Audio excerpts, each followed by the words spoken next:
Welcome to the Wealth Matters podcast, where investors come together to better understand how to build passive cash flow and create generational wealth without all the confusing mumbo-jumbo.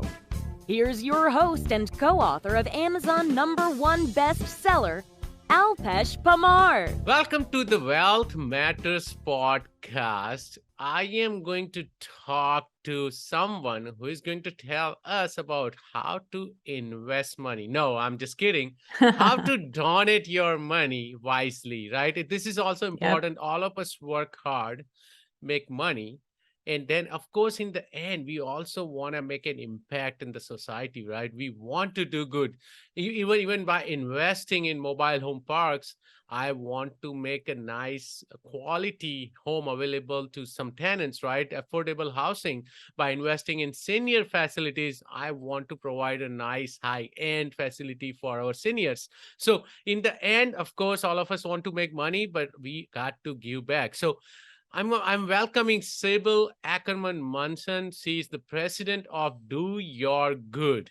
And we'll talk about how to donate your money wisely. So welcome, Sybil. Thank you for having me. I'm really delighted to be on this show today. I can't wait to talk about all the different pieces of how to do your good in terms of folks who make money. I know you all want to give it away effectively as well. So you've been really effective at making money. And when you see really important issues that you care about, I think you want to be just as effective that way. And so what I do is I work with high wealth individuals and I help them give money away effectively because it's actually a profession as well. Just like you are relying on experts in terms of how you're investing and you're learning there. It's really not, it's not necessarily A to B to C. You can definitely waste money, waste time, and also leave money on the table if you don't have the requisite training or haven't talked with folks about this. So that's what I do. That's awesome. And I'm not talking about billionaires, right? No, even if you look back, Bill Gates and Mark Zuckerberg, they all decided to give most of their wealth away. And we are not discussing about them if they are doing it right or wrong. But no. It's just great to see that they work so hard for that wealth. And they are pretty much giving it away. Maybe it's for malaria, it's for water, whatever it is. But it's all about, in the end, that we need certain amount of money to live, well, right? After that, what are you going to do with all that money, right? So you always want to do good with that money as well.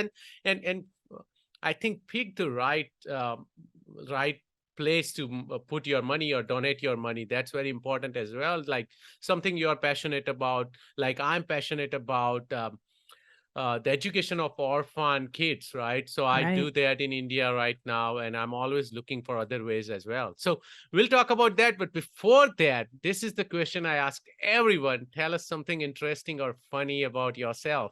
Interesting and funny. Well, my family always says I have things called Sybilisms, and I have a feeling you'll hear these on the podcast.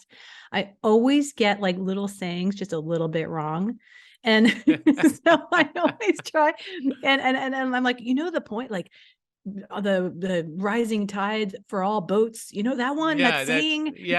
I say it just a little wrong, and so everyone just sort of chalks it up to the Sybilisms, and so that's the funny thing about me. Although I have a lot of other funny things too. I'm sort of goofy. That's So I if I don't read that proverb or whatever it is, right before saying, I mess it up too. Oh, good. Well, right on, Alpesh. So, and this is an investment show. So we always ask everyone, and all of us, of course, are not just making money from jobs and whatnot and try to donate. Most of the time, you are actually investing somewhere. And then you are generating more income, and then you try to give it away. So what kind of assets do you invest in and why? So I'm really, your podcast series has gotten me thinking, because what I'm doing is I'm doing the traditional investing. So my husband and I, we put our funds in stocks and bonds. And the thing that we do that may be a little bit different is that we work with an investment firm that has socially responsible filters connected with it. So it's called Progressive Investments. And we have meetings with the team regularly to think about, okay, how can we support in our investments the same kind of things that we're supporting in the work that I do with my business and in our giving. And the other thing we do is every year, we've just started this up, but every year from this year on forward, we are going to give to a community foundation in our area. And we've created a little donor advised fund there. And what happens there is that then the funds are invested through the donor advised fund to support the community, and we're able to give money away in grants, but it gives us a little time to sort of think through how to do that effectively. And so that's really fun for us to think through. And the only investment that I have that isn't connected to like stocks and bonds is one piece of real estate. And That's great. It's interesting though. It's taking a lot of time though. Yes. So, It's it's a just long teeny term. little- Real estate is long term. yeah, And right. we are wired to Mhm. see the stock market and bonds where you can literally see the value go up and down every Yeah. day, every hour, and even cryptocurrencies that a lot of time we don't see the true impact of a real estate investment because it's so long term, right? It's Yeah. And yeah, we're not rich, right? So right, we're trying to do the best we can with our little bit, our little right. contribution. No, that's great. So you mentioned donor advice fund. Yeah. What is it and what are grants? Thank you for asking that. Well, so there are two different things, grants and donor advised funds. So a donor advised fund, there's lots of banks have them. So if you're a person who has considerable wealth, I'm sure a bank has talked to you about this. You can, and also community foundations have created them. Essentially, they are 501, something called a 501c3 tax deductible donation. So it's tax deductible. And you can put it in this fund that's created either by a bank or a community foundation. There's also other ones too. There's plenty out there. If you have an issue or cause you care about, sometimes those communities have created DAFs. And so you can donate in there, and then you can re-grant out through your DAF to nonprofits. So in a specific calendar year, if you want a tax deduction, you can put the money into that DAF, but you maybe like you don't have a decision right then about where you want to give the grant to the nonprofit. You still get that tax deduction that year, but then you can give out later because it's all carefully circumscribed that way. I'm not an expert, of course, in DAFs, but I really like them as a tool because it can help give you some space and time to think about how you want to give your giving strategy effectively, so that you're not just throwing money out the door and then in the end falling into that pitfall I talked about before, where you'd go too fast, you throw money out the door and you end up wasting money, wasting the time of the nonprofit, that kind of thing. So it allows you to be a little more thoughtful. And it also, if you do it in a way where you're giving to like a community foundation, you're also supporting your community beyond Yes. just the donation.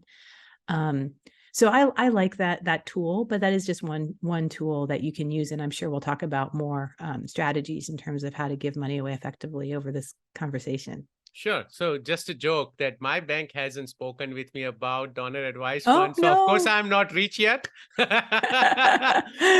that's so But the funny. second thing we always also talk about, because we do want to do good, right? All of us Mhm. have something in our heart somewhere where you want to make an impact. But also in the meantime, you always want to think about how it can benefit me, right? So Yes. something Let's which talk you about that. mentioned, the tax benefits, right? And we forget about that because a lot of time you go after, a lot of the rich people go after conservation easements and a lot of other strategies where they are just putting money in to get tax benefits without anything behind it, right? So I think donating is another great way for you to get the tax benefits as well. Yeah. I love that. I love that you're bringing that up in that context. The other thing is a lot of times, so it's really cool because you can get the tax benefit. And okay, so I was listening to one of your podcasts and you were talking to somebody about water rights and somebody was interested in that. Okay, so there's some potential there if you're thinking about it for a for-profit conversation. However, there's also lots of really interesting issues around water rights that nonprofits are working on. Really cool stuff. Water right trading, all different things. So let's say you're investing on the for-profit side on water rights. You also might want to invest on the nonprofit side where you get a tax deduction to support really cool, innovative work that nonprofits are doing in that space. So that's just one example of connecting it. And that's one of the things in one of my trainings, I focus in with you as a donor, if you're thinking about this, on I really feel like in order to not leave money on the table, the first thing you need to do is think carefully about if you want to fund something that you know something about. Right. All too often what I see is someone goes, well, I have some extra money to give away. I should give to the big, heady, trendy issue of the day. And that Right. is a big mistake, because no matter what issue you're interested in, there's a do good nonprofit working on it. So whatever issue it is you care about, you can do good in the world. And if you know something about it, then you'll probably be able to start from a place where you can give your money effectively. So if you're working on water rights issues, you actually know something about that because you've been researching it. If you're interested in it, then what'll happen is you can then start looking into the nonprofits working in that space, and you'll have context to think it through. A lot of people say to me, oh, well, that's so obvious, Sybil, but I have to tell you, I've been doing this for over a decade. I've been Wow. sitting in tons and tons of meetings with trustees and conversations. And when I see it click and work well is when the trustees, when the donors are connected to the issue. And when I see it not work well is when they're not. And it happens more often than you think, that people are like, oh, well, climate change is an issue, or XYZ issue, houselessness or education, but they haven't actually had their own personal experiences with it. And so that's one of the big top level sort of little tips I wanted to give today. No, that's such an important topic you mentioned, right? A lot of time we just pick up things we see in media, right? Which is Yeah. advertised all over. You go to your Facebook page, and if you stop there and read about it, next thing you will know that you will only see climate change stuff, right? Because that's how Right. social media manipulates our minds, and of course the news outlets as well. So I'm glad that so let's talk about how to then give your donations to non-profits you care about with impact. Okay, so let's talk about the logistics, and then let's talk about, actually doing it. The logistics are, you want to be sure you're giving to a credible nonprofit. A lot of folks know that, but it's really interesting. Like sometimes you'll get really excited about a group that feels like a do-good nonprofit, but it's actually not a 501c3. Now we're talking in the United States. So I'm talking US, but there's some similar provisions in other countries as well. So you'll want to look into your own, if you're interested in giving internationally or any other countries, you'll want to look into this yourself. But the idea is sort of similar in all places. And I also want to emphasize, I'm not a lawyer, so you'll want to talk to your lawyer too, but here's the key. So first, what you want to do is you'll be excited about a group. And what you want to do is you want to look on something called GuideStar, or you want to go to the IRS website and just double check and make sure that they are registered as an official 501c3. That is, if you care about the tax deduction. If you don't care about the tax deduction, don't worry about it, but that's important. And in other countries, they'll have similar requirements. So you do want to do that double check, okay?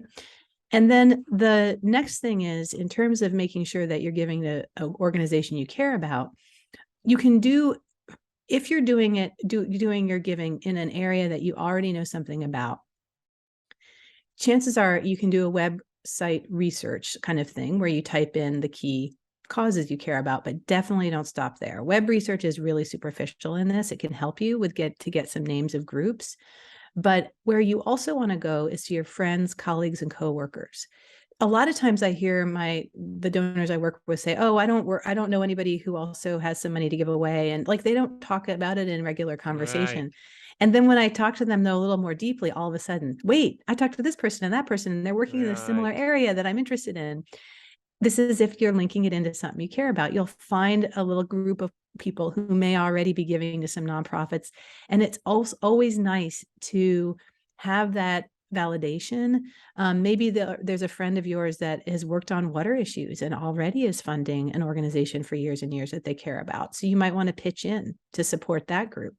That's a key thing to think about. The other thing to think about is, how much money do you have to give away?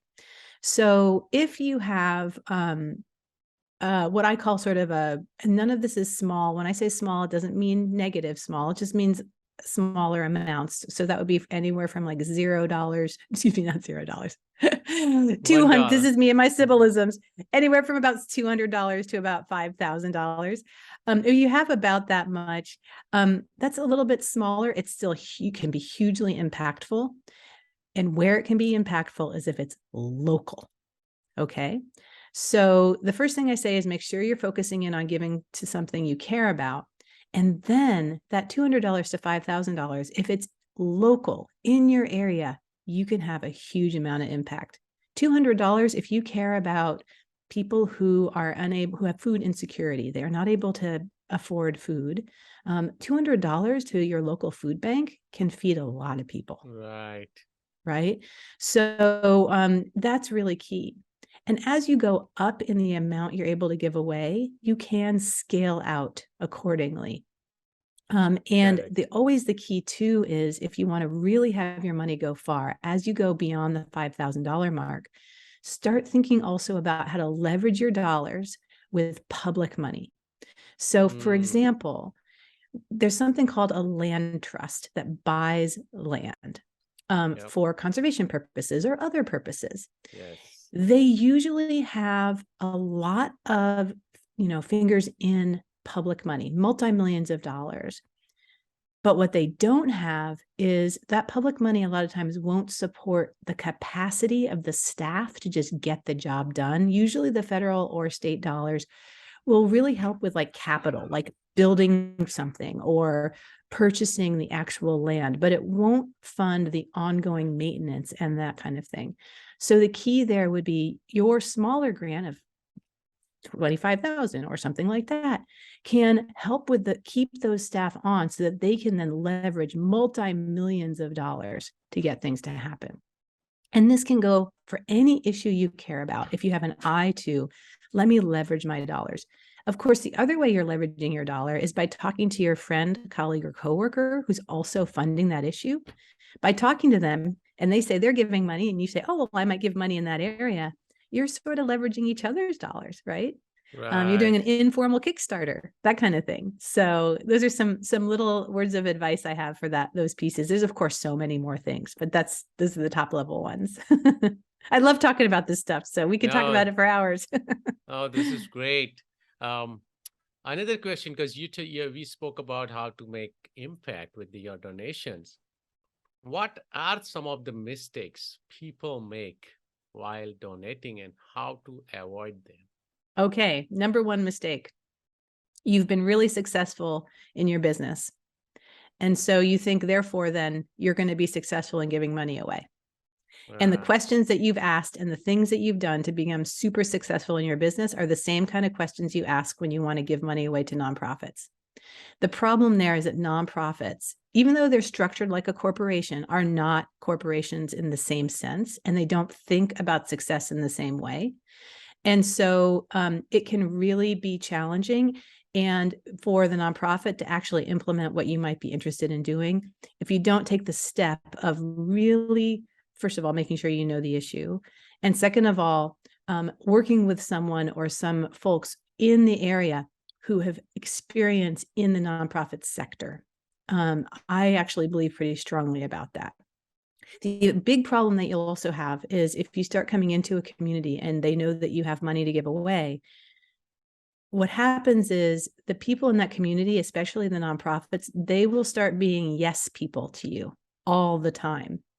They won't criticize you. They will try to make it, unless you know them really well, they'll try to make your ideas feel like they're the best ideas in the world. And so you'll get stuck in something I call a funder bubble, where you'll start thinking that your ideas are right. You'll start giving donations. And then all of a sudden, though, you'll notice a year or two goes by and the things that you thought were so great, it's not happening. You're like, what? Why isn't this happening?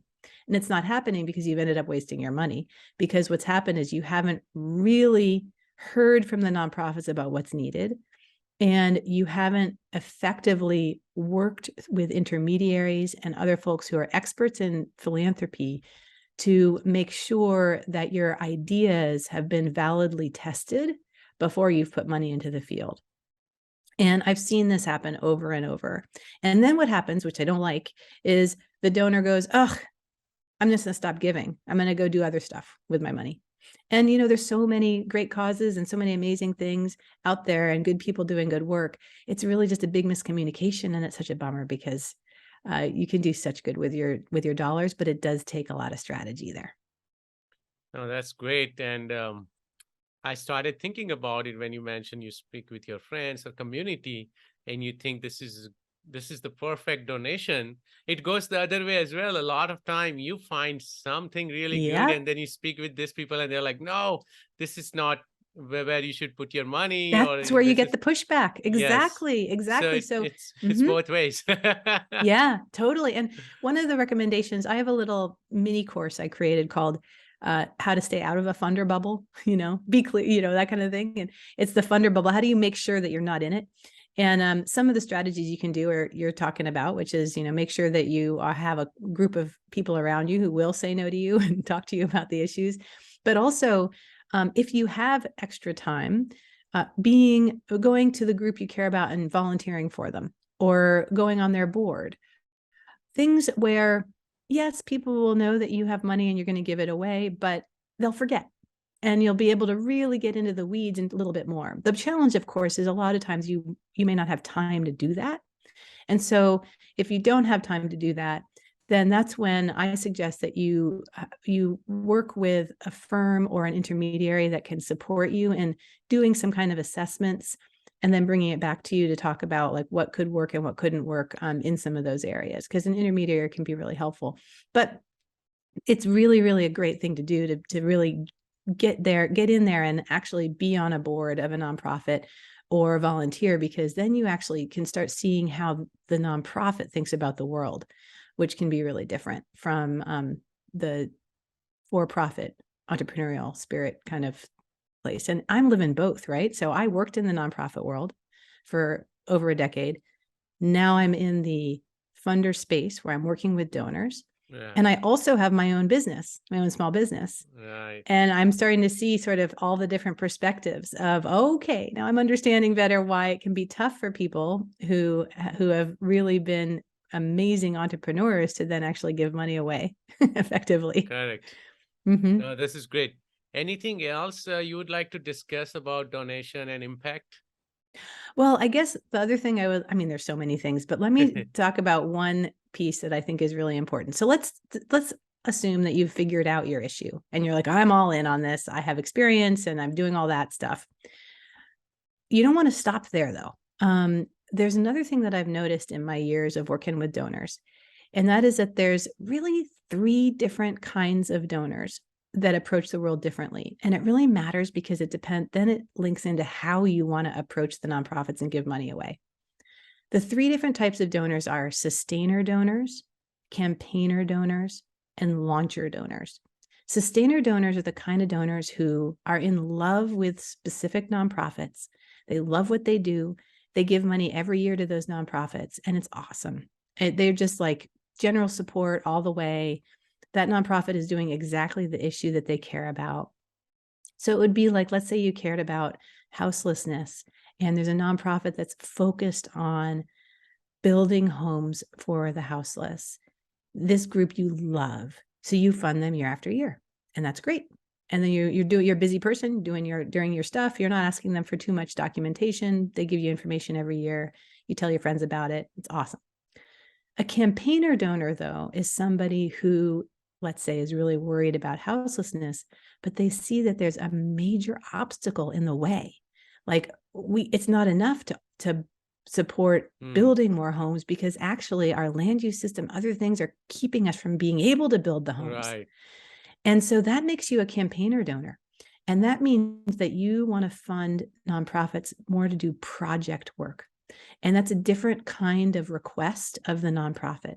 You say to them, okay, there's a big issue in my community. We don't have enough, like literally any space for houseless folks to, for us to build these buildings. And so I want to fund a project over the next 5 years. And you can explain to me how you're going to do that and do a special project budget. Who are you going to collaborate with? How are you going to leverage public dollars? It's a much more intensive kind of investment. And it sometimes requires an expert to help you, that kind of thing. And if you're a launcher donor, it's sort of similar to a campaigner donor in terms of you see that thing in the way where you need to, like, there's an impediment that needs to be changed, but you also see that there's no nonprofit that exists to be able to make that change. So you see a gap that needs to be filled. And so you're actually working with people, local community members that are maybe creating a whole new nonprofit from scratch, or starting an entire arm of a nonprofit that's a new issue. And so you're approaching it that way, where you're like wanting to fill these gaps. It's almost like you're a venture capitalist on the for-profit side, trying to help folks go.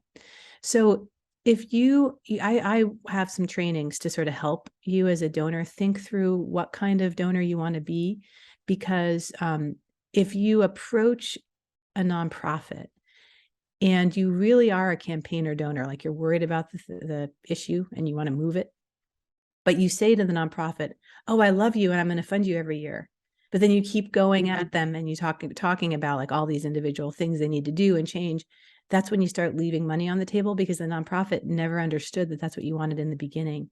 And it can get really funky really fast. And then you can lose interest. But if you go in saying, I want to do this issue, and then you ask the nonprofit what it is, or the nonprofit sometimes will tell you, here's the big impediment. And then you can lean in and say, how can I help you? That's the key. Oh, that's so awesome. Thank you for explaining campaign donor funds or campaigner fund, because I didn't know about that either. So thank you so much.